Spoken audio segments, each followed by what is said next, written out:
где участвующие в конфликте стороны выясняют, что им удалось исправить в организации, боевой подготовки, технической подготовки, а что еще нуждается в исправлении перед серьезными будущими столкновениями. У Роберта Шекля есть рассказ «Поднимается ветер». Там группа, застрявшая, вернее, оказавшаяся на планете, попадают в условия сильнейшей страшной бури, с трудом из нее выбираются.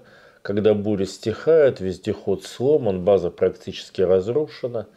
И тут они слышат от местных жителей, что, к сожалению, тот прогноз погоды, который, значит, они передали, который мы сочли ошибочными, он, к сожалению, последний. Почему, спрашивают земляне.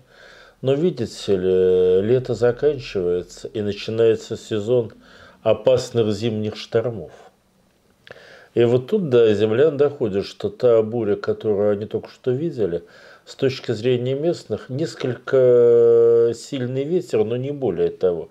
А впереди их ждут действительно опасные зимние шторма.